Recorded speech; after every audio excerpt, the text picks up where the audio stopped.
Good morning student. आज हमारा topic है थर्मोकेमिस्ट्री, ऊष्मा रसायन। ठीक है, तो थर्मोकेमिस्ट्री या ऊष्मा रसायन क्या होती है?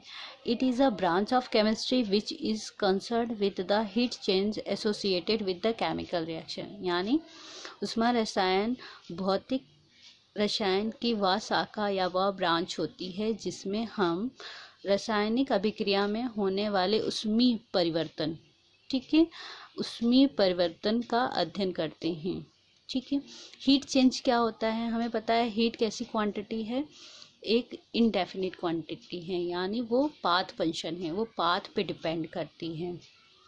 ठीक है, लेकिन यदि हम हीट को at a constant pressure at a constant volume पे बात करते हैं तो वो कैसी क्वांटिटी हो जाती है? डेफिनेट क्वांटिटी हो जाती है, और वो स्टेट पे डिपेंड करती है, यानी वो किसी सिस्टम के इनिशियल स्टेट या फाइनल स्टेट पर डिपेंड करने लगती है। ठीक है, अगर यदि हम किसी सिस्टम को एट अ कांस्टेंट प्रेशर पे लेते हैं तो जो हीट में जितना भी चेंज होगा वो किसके बराबर होगा? चेंज इन एंथैल्पी के बराबर होगा। ठीक है, और हमें पता है चेंज इन एंथैल्पी एक स्टेट फंक्शन है और वो सिस्टम के इनिशियल और फाइनल स्टेट पे डिपेंड करता है, पाथ पे डिपेंड नहीं करता। तो यदि हम लोग एट अ कांस्टेंट प्रेशर की बात करें तो जो हीट भी होगा वो कैसा फंक्शन होगा? एक स्टेट फंक्शन होगा।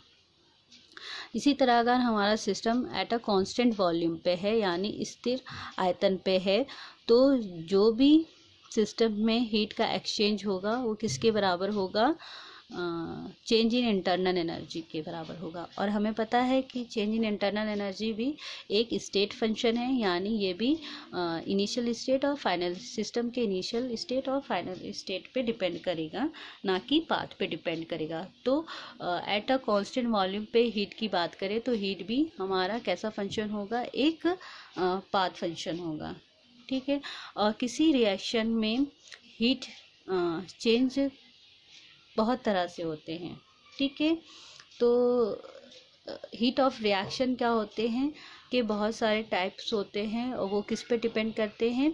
रिएक्शन के नेचर पे डिपेंड करते हैं। ठीक है,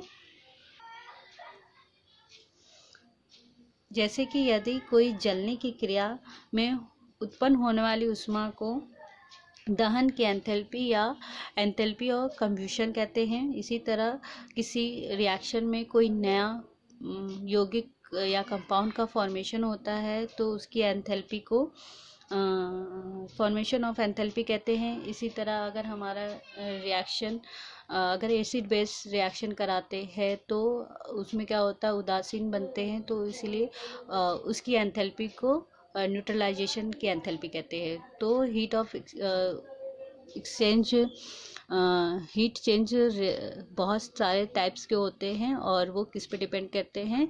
रिएक्शन के नेचर पे डिपेंड करते हैं। स्टैंडर्ड स्टेट या प्रामाणिक अवस्था। ठीक है, प्रामाणिक अवस्था या किसी भी सब्सटेंस की प्रामाणिक अवस्था या स्टैंडर्ड स्टेट क्या होती है? इसे हम इस तरह डिफाइन करते हैं। It is the state of substance in which the substance is present in its physical state and in stable form at 25 degree centigrade and 1 atm pressure. यानी जब पदार्थ 25 डिग्री सेंटीग्रेड टेम्परेचर और प्रेशर 1 atm पर पदार्थ जिस अवस्था में रहता है वो उसकी सबसे अस्थायी अवस्था होती है। उसी अवस्था को ही हम लोग क्या कहते हैं? प्रामाणिक अवस्था कहते हैं। यानी मतलब क्या है? अगर हमारा टेम्परेचर 25 डिग्री सेंटीग्रेड है और प्रेशर क्या है? 1 atm है, तो जो हमारा पदार्थ जिस अवस्था में रहता है वो उसकी क्या होती है? स्टैंडर्ड स्टेट या प्रामाणिक अवस्था कहती है। और वो सबसे ज़्यादा इस कंडीशन में वो स्टेट क्या होती है? स्टेबल भी होती है। जैसे ऑक्सीजन गैस की बात करें तो ऑक्सीजन 25 डिग्री सेंटीग्रेड और 1 atm प्रेशर पे किस अवस्था में रहती है? किस स्टेट में रहती है? गैसेस स्टेट में रहती है। तो ऑक्सीजन का गैसेस स्टेट ही क्या होगा? उसका स्टैंडर्ड स्टेट होगा। ठीक है, इसी तरह अगर सल्फ़र की बात करें तो सल्फर का जो रोम्बिक स्टेट होता है, ठीक है, वो क्या होता है, उसका स्टैंडर्ड स्टेट होता है। सल्फर क्या होते हैं, मोनोक्लिनिक और रोम्बिक स्टेट दोनों में पाए जाते हैं, लेकिन मोनोक्लिनिक स्टेट ज़्यादा स्टेबल नहीं होता है, ज़्यादा स्टेबल रोम्बिक स्टेट होता है। तो सल्फर का रोम्बिक स्टेट ही क्या होता है, उसका स्टैंडर्ड स्टेट होता है। इसी तरह अगर मरकरी की बात करें तो मरकरी भी स्टैंडर्ड कंडीशन में लिक्विड स्टेट में रहता है। तो मरकरी की लिक्विड स्टेट ही उसकी स्टैंडर्ड स्टेट कहलाती है। कार्बन की बात करें तो कार्बन के एलोट्रॉफ्स पाए जाते हैं। जैसे कार्बन के एलोट्रॉफ्स कौन कौन से होते हैं, ग्रेफाइट और diamond.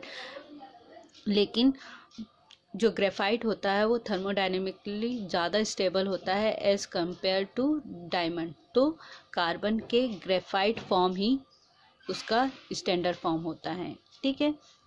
Enthalpy of element is zero in their standard state, ठीक है। किसी भी तत्व की एंथैल्पी ज़ीरो होती है जब वो अपने प्रामाणिक अवस्था में होता है, ठीक है। When a reactant and product in a reaction are in their respective standard state, the change in heat content is represented by the symbol del H not, ठीक है। जब रिएक्टेंट और प्रोडक्ट क्या हो, अपने स्टैंडर्ड स्टेट में होते हैं और रिएक्शन में पार्टिसिपेट करने वाले रिएक्टेंट और प्रोडक्ट दोनों क्या हो, अपने स्टैंडर्ड स्टेट में होते हैं, तो उस रिएक्शन में जो भी हीट का चेंज होता है वो हम किससे रिप्रेजेंट करते हैं, डेल एच नॉट से। हमें पता है डेल एच क्या है, चेंज इन एंथैल्पी, और नॉट किसको रिप्रेजेंट करता है, उसके स्टैंडर्ड स्टेट को। तो डेल एच नॉट क्या हो गया, स्टैंडर्ड एंथैल्पी चेंज, ठीक है। स्टैंडर्ड एंथैल्पी ऑफ फॉर्मेशन यानी प्रामाणिक संभवन की एंथैल्पी क्या होती है। Standard enthalpy of formation of a compound is the change in enthalpy when 1 mole of substance is form from its elements in their standard state, ठीक है। यानी इसका क्या मतलब होता है कि जब 1 मोल ऑफ सब्सटेंस के बनने के लिए जो भी एंथैल्पी में चेंज होती है, लेकिन उसके जो एलिमेंट होते हैं, चाहे प्रोडक्ट हो चाहे रिएक्टेंट हो, वो किस स्टेट में होना चाहिए, स्टैंडर्ड स्टेट में होना चाहिए। तो स्टैंडर्ड स्टेट में रहने पे जो भी एंथैल्पी में चेंज होती है उसको क्या कहते हैं, स्टैंडर्ड एंथैल्पी ऑफ फॉर्मेशन कहते हैं। It is denoted by del H naught F, ठीक है। तो एफ यहाँ किसे रिप्रेजेंट करता है, फॉर्मेशन को, ठीक है। नॉट क्या है, स्टैंडर्ड स्टेट को, डेल्टा क्या होती है, चेंज इन को, और एच क्या है, यहाँ पे एंथैल्पी है, ठीक है। तो जैसे कि एग्जांपल में भी देख सकते हैं, यहाँ हाइड्रोजन का स्टैंडर्ड स्टेट क्या होता है, गैस, यानी हाइड्रोजन गैस 25 और 1 atm प्रेशर पे किस स्टेट में रहता है, गैसियस स्टेट में रहता है। तो ये इसकी क्या होगी, स्टैंडर्ड स्टेट होगी। और ऑक्सीजन भी क्या होती है, गैसियस स्टेट में रहता है, और H2O लिक्विड। और हमें पता है जो वाटर होता है 25 डिग्री सेंटीग्रेड और 1 atm पे क्या होते हैं, लिक्विड फॉर्म में रहता है, अपने लिक्विड स्टेट में रहता है। तो यानी हम जितने भी एलिमेंट यहाँ लिए हैं, रिएक्टेंट हो या प्रोडक्ट, वो क्या है, अपने स्टैंडर्ड स्टेट में है। तो इस रिएक्शन में जो भी एंथैल्पी चेंज होगी उसे हम स्टैंडर्ड एंथैल्पी ऑफ फॉर्मेशन कहेंगे। तो स्टैंडर्ड एंथैल्पी ऑफ फॉर्मेशन का मान क्या आ जाता है, इतना आ जाता है। माइनस साइन रिएक्शन के नेचर को बताता है, ठीक है। यानी अगर हम माइनस यहाँ एक्सोथर्मिक रिएक्शन को रिप्रेजेंट करता है, यानी इस रिएक्शन में ऊष्मा रिलीज होती है, ठीक है। माइनस साइन यहाँ पे एक्सोथर्मिक रिएक्शन को रिप्रेजेंट कर रहा है, यानी इतनी ऊर्जा एग्जिट होगी, यानी निकलेगी बाहर, उत्सर्जित होगी, ठीक है। अब दूसरा एग्जांपल देखते हैं, hydrogen gas plus iodine solid, ठीक है।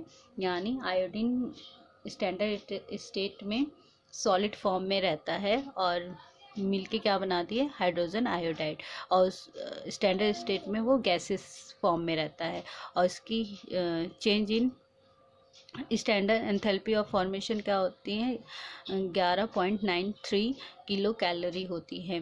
ठीक है, यहाँ माइनस का साइन नहीं है, यानी यहाँ पॉजिटिव है। तो हमारा रिएक्शन कैसा होगा, इंडोथर्मिक होगा, यानी इसमें सराउंडिंग से उष्मा अंदर जाएगी, सिस्टम में जाएगी। ठीक है, तो हमें स्टैंडर्ड एंथैल्पी ऑफ फॉर्मेशन के लिए हमें रिएक्टेंट और प्रोडक्ट के स्टेट को लिखना ज़रूरी होता है। ठीक है, और प्लस और माइनस साइन नेचर को बताते हैं, माइनस साइन एक्सोथर्मिक और प्लस इंडोथर्मिक रिएक्शन को बताते हैं। तो पहला वाला रिएक्शन हमारा एक्सोथर्मिक है और दूसरा इंडोथर्मिक है। ठीक है, तो स्टैंडर्ड एंथैल्पी ऑफ फॉर्मेशन में सारे रिएक्टेंट या प्रोडक्ट स्टैंडर्ड स्टेट पे होना चाहिए। ठीक है, थैंक यू।